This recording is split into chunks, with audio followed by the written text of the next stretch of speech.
Hey everybody, I'm just kind of doing a quick video here to kind of demonstrate my little setup I have. Right here in front of me is the Plex web panel for the server. This is just running off my home computer. It really doesn't take much. And it's got all my various TV shows. Let's see here. Music, photos, videos, whatever basically. So if I go like my TV shows, I can see Game of Thrones, and it's got all like the Cell Season 1. So with that said, let's move on to the main reason I'm making this video. And to do that, I'll just have to go over to the TV, so just one sec. Don't mind the fact that I'm covering the lens. The apartment's just a little bit of a mess, so... Okay. So, in front of you here, you can see my TV. This is a $200 TV from Walmart. It's an RCA 32-inch. And down here is my... Let's see if I can get it in the shot here. It's a little dark. There we go. The Raspberry Pi. Now the Raspberry Pi, I'll tell you a little bit more about once I plug it in, which I managed to do with one hand amazingly. So you can see now it's booting up. It is running, geez, what is it now? RaspBMC. Basically a version of XBMC for the Raspberry Pi. Along with that, I've got a few add-ons for YouTube and Vimeo, or not Vimeo, sorry, just a bunch of different add-ons to where I can watch online streaming from Twitch.tv, and things like that. One of the main add-ons I have, like you see, it launches up pretty quick. One of the main add-ons that I got, though, was, let's see here, Plex for XBMC, which works pretty damn well on this, actually. I still liked Plex's layout on its own, because it was just more involved you more, kind of, and it was just nicer layout and things, but XBMC is a little quicker with the menus, and it's got more add-ons for YouTube and things like that, where just the Plex client for the Raspberry Pi didn't. So we'll go to Plex BMC, which is the add-on, and just go down to TV shows. You can see it does take a little bit long to load the, like, all your shows and things like that, but it's not that slow. Like, I mean, you see that's not too bad. So we got Game of Thrones again. And, Season 1. Again, you see this is loading all the artwork and everything, and it's really almost instant. It just takes some time to cache it and things like that. So once you go through it once or twice, or not even just, I believe it'll do it on its own, it will work flawlessly. So, episode 1. So, I've already started this episode. Doesn't really matter, I'll just start from the beginning.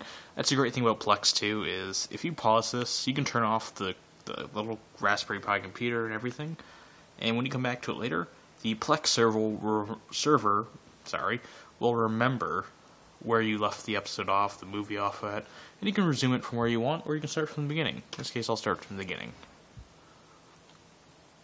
And, it'll load it up. It loads it relatively quick.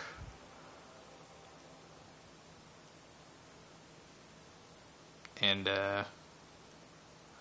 with episode 1, it starts the little prelude for Game of Thrones, so you don't get to see the title, but it just demonstrates, basically, how well it works. Like, it's almost instant. I can go and view all my movies, TV shows, etc., right from my computer onto this.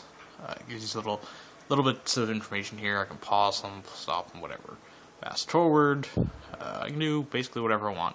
Looks great. I mean, this is only standard definition that I'm playing right now, the video downloaded. So, and it still looks fucking awesome. Again, it's similar situations with YouTube and things like that.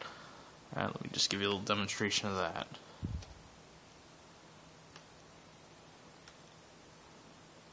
I find going back takes longer than anything. For whatever reason. I can just skip through it really quick. It's more or less because it's trying to load shit, and it doesn't need to if you're just gonna go back here anyway. YouTube. And Twitch TV, I'm not going to demonstrate that or Dailymotion, but Twitch TV is the same thing. You can just enter like a username that you want to go watch, or view the popular streams, things like that, and it just live streams it right to your TV, using the Raspberry Pi. The thing with Plex, when I had just the original Plex client on here, was it's used your computer to stream it, and then converted it and sent it to the Raspberry Pi, so YouTube and stuff like that didn't work on it properly. You couldn't get Twitch, stuff like that. And that's the main reason I went this route instead of the route that I was originally going. But, like, I'm already signed into my YouTube account, so I can just go to my subscriptions. That's another thing, it will remember all your user information, so you don't have to enter it more than once. There's no worries there. It does take a little bit with YouTube to load it, I find. But it's, you know, nothing really to... It's not that bad. And once a lot of the stuff's loaded, it works fine. Because especially with YouTube and stuff like that, it's not just between the Pi and your home computer. It's not like on the same network, which is relatively quick. It's downloading from the internet. So you get to think that little computer's, you know... Yeah, it's running off Ethernet and things like that, but it's working. So, let's just... I don't know.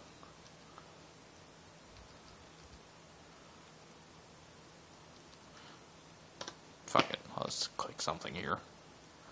Yogg's cast video about Farming Simulator. Relatively hilarious, but... it doesn't really matter. I'm just trying to demonstrate,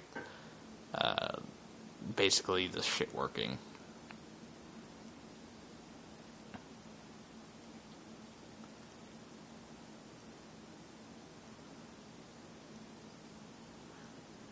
Let's see, it loads up. It loads in 1080p, because that's what I set it to automatically load at. And again, it's flawless. It streams great. There's no lag, nothing. So, you can see, again, I have all my options here. I can stop it, pause it, whatever. It gives a little icon, information, all that good stuff.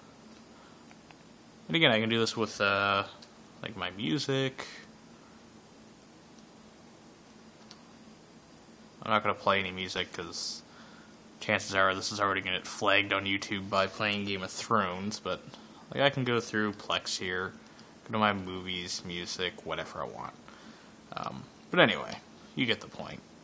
It basically turned my $200 TV into a smart TV, just with the use of the $35 Raspberry Pi. And it's a neat little project too, so... I can continue to expand on this, go get add-ons from online, if I search around for them. Right now I'm going to go try and find a web browser, so I can just browse, like, Reddit or Facebook or whatever on it. So, yeah, that's pretty well it for now. If I have anything new to post about this, I will. Anyway, thanks for watching, see you later.